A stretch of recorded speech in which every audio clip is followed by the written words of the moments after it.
Hi, my name is David Allen Moore. You're about to watch a brief video from my course on German bow technique available on discoverdoublebass.com.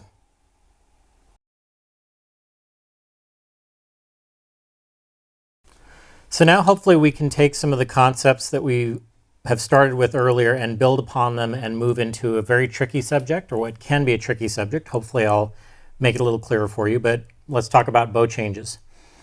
Now, one of the things that can make bow changes more complex than they need to be is there's a lot of seemingly contradictory information out there. So I'm sure a lot of you have heard keep the bow speed steady through the bow change. Slow the bow down during the bow change. Two seemingly contradictory ideas. Keep the bow in contact with the string the whole time during the bow change, and release the bow during the bow change. So it's four things that, again, like I said, are seemingly contradictory, but I have a way that we can put those things together where all four things can actually be true and functioning at the same time. And it goes along with an analogy, which is the analogy of the blind men describing an elephant. And so if you have four blind men describing an elephant, and one is at the tusk, one's on a leg, one's at the side, and one's in the back, the one at the tusk is going to say, oh, it's like a snake. The one at a leg is going to say it's like a tree trunk. The one on the side is going to describe it as a leather wall, and the one in the back might describe it as a bristle brush. None of them are wrong, but they're only describing small, isolated parts of the elephant. So what I would like you to envision, and actually I need to put the bow down for a second for this. You don't have to, but if you can envision the contact on the string as being a planet, and the movement of the bow around the string is like a moon or a satellite going around the planet.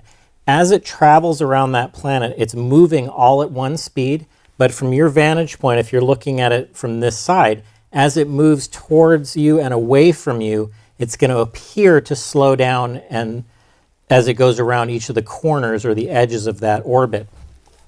So as the bow moves around the string from playing side to playing side, it's moving at a constant speed, but if you're just looking at the bow, it appears to slow down. It's moving at the same speed as it goes around the string. Also, as it moves around the string, the bow will naturally release the string as you go to the other playing side of the string.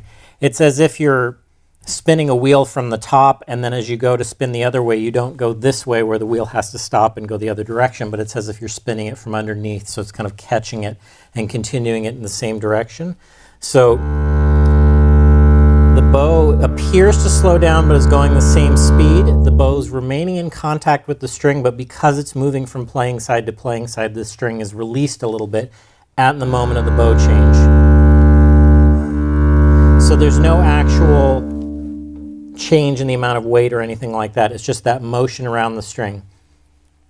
Now what I want you to notice is as you're going around the string from playing side to playing side, I'm going to exaggerate this a little bit. I'm not advocating that you move the bow in any sort of exaggerated circle, but as the bow goes from side to side, from the down bow to the up bow, you can see that that's a clockwise circle, right? That motion is going around the string like that.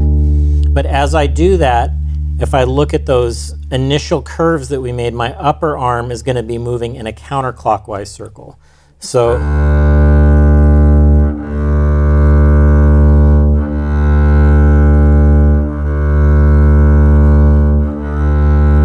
I admire you for trying to figure this out from an online video. It's a much easier process if it's hands-on, but just the awareness that that's what's going on can be a lot of assistance in the process. If you go back to what we started with earlier, if you notice when you do this initial pivot, the bow is pivoting around the string in a clockwise fashion. Notice going from this side to this side, but my arm is moving counterclockwise.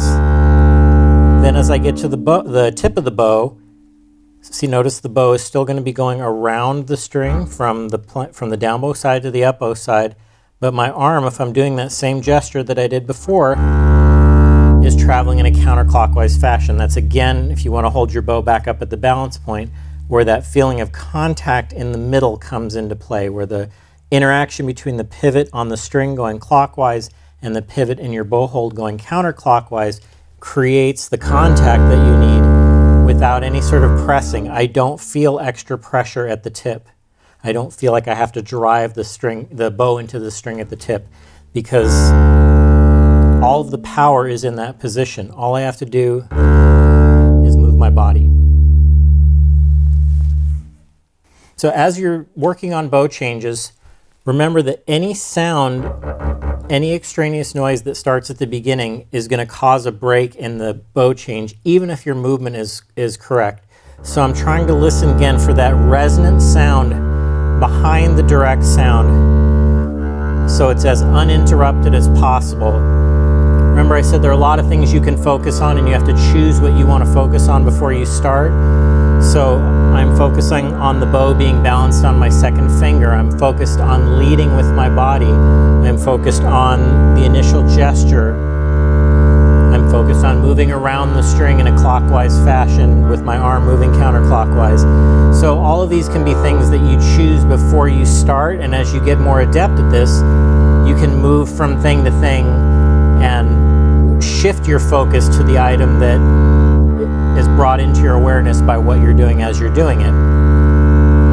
Now, there's kind of a difference between doing a sustaining exercise where you're trying to play a long bow and then do a bow change and then go into the next bow, and doing what I would call a bow change exercise, where I'm going to start around, eventually I would move to the frog, but I'm going to start around maybe just inside the balance point, and I'm just going to do repeated up bows and down bows and try and maintain that resonant sound in between each one. So you can hear, if I don't do that, every time I move the bow, it stops that ring.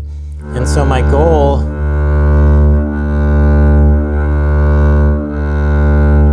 is to have that ring continue all the way through and see how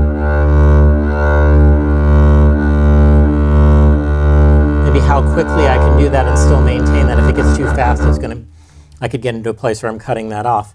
But to do that also in other parts of the bow, do that at the tip,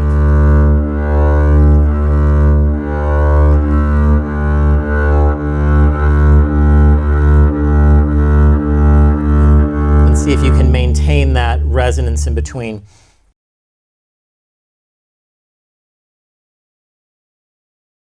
If you've enjoyed this video, you can find the complete course exclusively available at discoverdouble bass.com.